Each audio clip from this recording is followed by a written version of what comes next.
ভারতের কর্ণাটক রাজ্যে বিনা নোটিশে উচ্ছেদ অভিযানের মাধ্যমে অন্তত 4 শতাধিক মুসলিম পরিবারকে গৃহহীন করার অভিযোগ উঠেছে। রাজ্যের রাজধানী বেঙ্গালুরুতে প্রায় 2 শতাধিক ঘর গুড়িয়ে দেওয়ায় শত শত মানুষ এখন খোলা আকাশের নিচে মানবেতর জীবনযাপন করছে। এই ঘটনাকে কেন্দ্র করে দেশটির রাজনৈতিক অঙ্গনে শুরু হয়েছে তীব্র বিতর্ক ও পারস্পরিক দোষারোপ।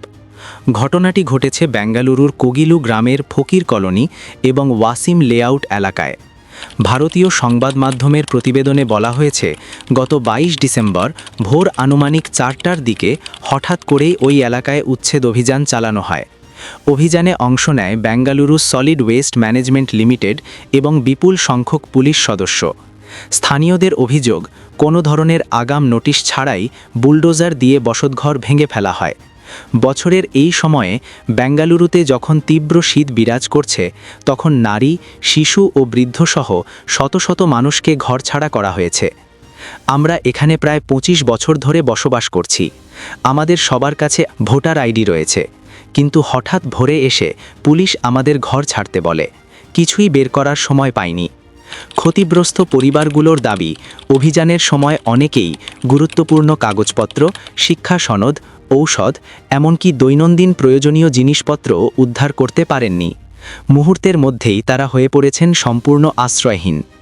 এই উচ্ছেদ অভিযানকে ঘিরে কর্ণাটকের রাজনীতিতে শুরু হয়েছে তীব্র বিতর্ক। রাজ্যে ক্ষমতাসীন কংগ্রেস সরকারকে কাঠগড়ায় দাঁড় করিয়েছে বিরোধী দলগুলো। বিরোধীদের অভিযোগ, উত্তর ভারতে বিজেপি শাসিত রাজ্যগুলোতে আলোচিত বুলডোজার রাজের কৌশল এখন কর্ণাটকেও অনুসরণ করছে কংগ্রেস সরকার। যদিও কংগ্রেস পক্ষ থেকে দাবি করা হয়েছে এটি একটি প্রশাসনিক পদক্ষেপ, কোনো নির্দিষ্ট সম্প্রদায়কে লক্ষ্য করে নয়। তবে এই ব্যাখ্যা মানতে নারাজ কেরালার বামফ্রন্ট সরকার। ঘটনাটির তীব্র সমালোচনা করেছেন কেরালার মুখ্যমন্ত্রী পিনারাই বিজয়ন। কোনো সরকার যদি ভয় ও বল প্রয়োগের মাধ্যমে শাসন চালায়, তবে তা সাংবিধানিক মূল্যবোধ ও মানবিক মর্যাদাকে ভুলুণ্ঠিত করে।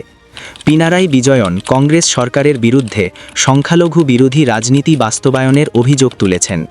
সামাজিক যোগাযোগ মাধ্যমে দেওয়া এক বার্তায় তিনি এই উচ্ছেদ অভিযানে গভীর উদ্বেগ প্রকাশ করেন। ভারতে সাম্প্রতিক বছরগুলোতে সংখ্যালঘু সম্প্রদায়ের ওপর নিপীড়নের ঘটনা উদ্বেগজনকভাবে বেড়েছে। বিজেপি শাসিত একাধিক রাজ্যে বাংলাভাষী মুসলমানদের বাংলাদেশি আখ্যা দিয়ে নির্যাতনের অভিযোগ রয়েছে। অন্যদিকে বড়দিনকে কেন্দ্র করে খ্রিস্টান সম্প্রদায়ের উপর হামলা ও উপাসনালয় ভাঙচুরের ঘটনাও আন্তর্জাতিক মহলে প্রশ্ন জন্ম দিয়েছে।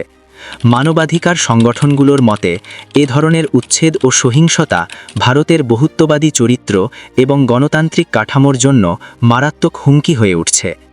কর্ণাটকের এই উচ্ছেদ অভিযান কেবল একটি রাজ্যের প্রশাসনিক সিদ্ধান্ত নয়, বরং এটি ভারতের রাজনীতি, সংখ্যালঘু অধিকার ও মানবিক মূল্যবোধ নিয়ে নতুন করে বিতর্ক উস্কে দিয়েছে। এখন দেখার বিষয়, এই ঘটনার পর কেন্দ্র ও রাজ্য সরকার কী ধরনের পদক্ষেপ নেয়।